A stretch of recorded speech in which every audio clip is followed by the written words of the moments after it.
students, today we will start chapter 5 from class 10th and chapter name is our environment. It includes so many topics, we will discuss one by one. First, what is environment? Environment include all the physical surroundings like your air, water, soil, temperature, all the organisms, plants, means आपके आसपास का जो भी physical चीज़ें हैं, जो भी living या नॉन लिविंग चीज़ें हैं, वो सब मिलके क्या बनाती हैं आपका एनवायरनमेंट। अब जो एनवायरनमेंट है उसमें दो चीज़ें हो सकती हैं, एक तो बायोडिग्रेडेबल चीज़ें और एक नॉन बायोडिग्रेडेबल। बायोडिग्रेडेबल सब्सटेंस वो होते हैं जो बैक्टीरिया से डिकम्पोज हो जाएं, यानी आप जिन्हें बैक्टीरियल एक्शन के थ्रू, बायोलॉजिकल एक्टिविटी के थ्रू जिन्हें ब्रेक डाउन किया जा सकता है सिंपलर सब्सटेंस में, वो क्या कहलाते हैं? Biodegradable substance.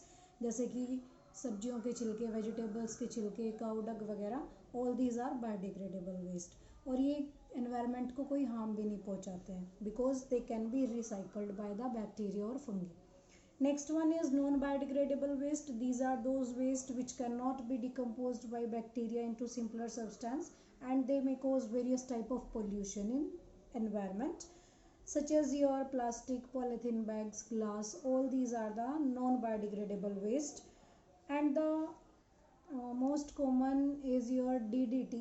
पिछले कुछ सालों में इसे बैन कर दिया गया है क्योंकि ये एक हार्मफुल केमिकल था जिसे हम एग्रीकल्चर में यूज़ करते थे, बट अब इसको हमने कम्प्लीटली बैन कर दिया है क्योंकि ये नॉन बायोडिग्रेडेबल था, इसे डिकम्पोज नहीं किया जा सकता था। डीडीटी की फुल फॉर्म है dichloro diphenyl trichloro ethane. Next one is your ecosystem. Ecosystem means, ecosystem वो कॉम्बिनेशन है जिसमें आप रिलेशनशिप देखेंगे प्लांट्स और एनिमल के बीच में, और यानी कि लिविंग और नॉन लिविंग कंपोनेंट के बीच में जो एक रिलेशनशिप है वो हमें किसके थ्रू पता चलता है? इकोसिस्टम के through. An ecosystem is a self contained unit of living things and they are non living environment. It may includes your soil, water, temperature, your plants, your micro organism, your large animal, all. Then it has two factors, biotic factor and abiotic factor. जो living factor है वो कहलाता है biotic factor और जो non living factor है वो क्या कहलाता है? Abiotic factor. दोनों मिलके क्या बनाते हैं? आपका ecosystem. Next one is your, अब ये इकोसिस्टम में बहुत सारी जो लिविंग कंपोनेंट्स हैं वो प्रेजेंट होते हैं, जैसे कि प्रोड्यूसर, कंज्यूमर, डिकम्पोजर्स, ये सब मिलके क्या बनाते हैं? आपका एक इकोसिस्टम को कंप्लीट करते हैं। प्रोड्यूसर्स क्या हैं? जितने भी ऑर्गेनिज्म या प्लांट आप कह सकते हो जो अपना खाना खुद बनाते हैं वो क्या कहलाते हैं? प्रोड्यूसर। इनमें मोस्टली प्लांट्स आते हैं क्योंकि वो फोटोसिंथेसिस की प्रोसेस कर सकते हैं। देन आते हैं आपके कंज्यूमर। ये कई टाइप के हो सकते हैं, प्राइमरी, सेकेंडरी, टर्शरी। कंज्यूमर्स वो होते हैं जो अपना खाना खुद नहीं बनाते, जो अपना खाना दूसरों से लेते हैं, यानी कि जितने भी ऑर्गेनिज्म जो हैं वो कंज्यूमर्स हैं। और ये तीन टाइप के हैं, हर्बीवोर्स, कार्निवोर्स और ओमनीवोर्स। जो शाकाहारी होते हैं यानी जो ग्रीन पत्ते खाएंगे वो क्या कहलाएंगे? हर्बीवोर्स, जैसे आपके कैटल वगैरह। जो दूसरे जानवरों को मार के खाते हैं वो होते हैं कार्निवोर्स, और जो दोनों को खाते हैं, फ्लैश भी खाते हैं दूसरे एनिमल का और ग्रीन चीज़ें भी खाते हैं, ग्रीन पत्ते भी खाते हैं, वो क्या कहलाते हैं? ओमनीवोर्स। जैसे कि आपका crow, dog, sparrow, ant, all these are omnivores. Then आते हैं आपके डिकम्पोजर्स। ये माइक्रो ऑर्गेनिज्म है जो कि डेड डिकेइंग ऑर्गेनिक मैटर को ब्रेक डाउन करके उनमें जो यूजफुल चीज़ें हैं उन्हें रिसाइकलिंग का काम करते हैं, इसलिए ये हमारे एनवायरनमेंट के लिए सेफ हैं और हमारे एनवायरनमेंट को टाइम टू टाइम क्लीन करने का काम भी करते हैं, इसलिए इन्हें क्लीनिंग एजेंट भी बोला जाता है एनवायरनमेंट का। और क्योंकि ये रिसाइकलिंग भी करते हैं न्यूट्रिएंट्स की जो कि डेड ऑर्गेनिक मैटर में प्रेजेंट होते हैं, तो रिसाइकलिंग का भी एक अच्छा मीडियम है। देन आता है आपका फूड चेन। फूड चेन क्या है? वो सीक्वेंस या वो प्रोसेस जिसके थ्रू खाना एक लेवल से दूसरे लेवल में पहुंचता है उसे क्या कहते हैं? Food chain. और इसमें जो फ्लो है एनर्जी का वो हमेशा यूनिडायरेक्शनल होगा। जैसे ग्रास है, ग्रास को इंसेक्ट ने खाया, इंसेक्ट को फ्रॉग ने, फ्रॉग को स्नेक ने खा लिया, तो all these are the example of food chain. Then food web, the combination of various food chain is known as food web. This one is the example of food web. इसमें देखो plant क्या है? Producer है, plant को rabbit ने खाया, माइस ने खाया, बर्ड ने खाया, ग्रास ऑपर ने खाया, ग्रास ऑपर को फ्रॉग ने खा लिया, फ्रॉग को स्नेक ने, स्नेक को हाक ने।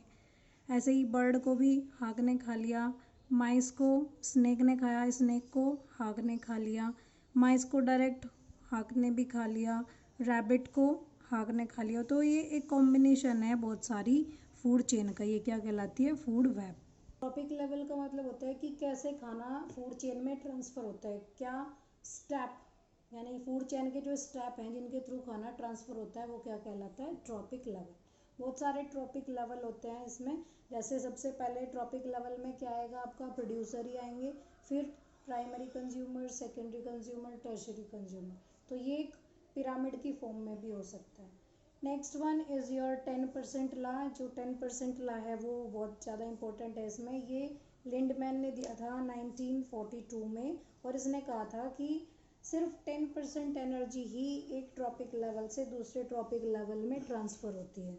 यानी कि सिर्फ जो हायर ट्रॉपिक लेवल है, जैसे प्रोड्यूसर है उसके पास मैक्सिमम एनर्जी होगी, देन वो जब कंज्यूमर के पास जाएगा तो उसके पास उसका 10% होगा।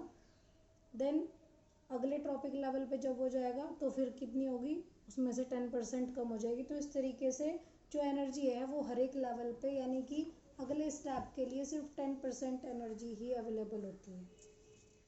Then next one is your ozone layer. Ozone layer क्या है आपकी, ये इंपॉर्टेंट लेयर है जो कि स्ट्रेटोस्फीयर में प्रेजेंट होती है। इसका फॉर्मूला है होता है O3, और ये हमें हार्मफुल अल्ट्रावायलेट रेडिएशन से बचाने का काम करती है।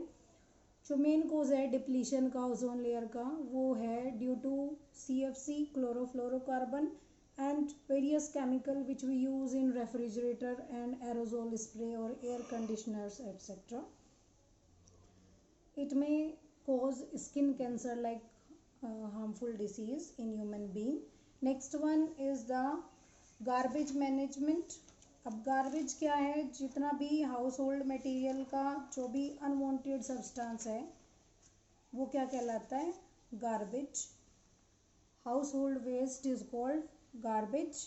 और आप इसे कैसे मतलब डिस्पोज कर सकते हैं, डिस्पोज किया जा सकता है या तो ये रिसाइकलिंग से, या कंपोस्ट बना के, या इंक्रिनेशन के द्वारा, या लैंडफिल से, या सीवेज ट्रीटमेंट से. So these are various method to decompose this waste.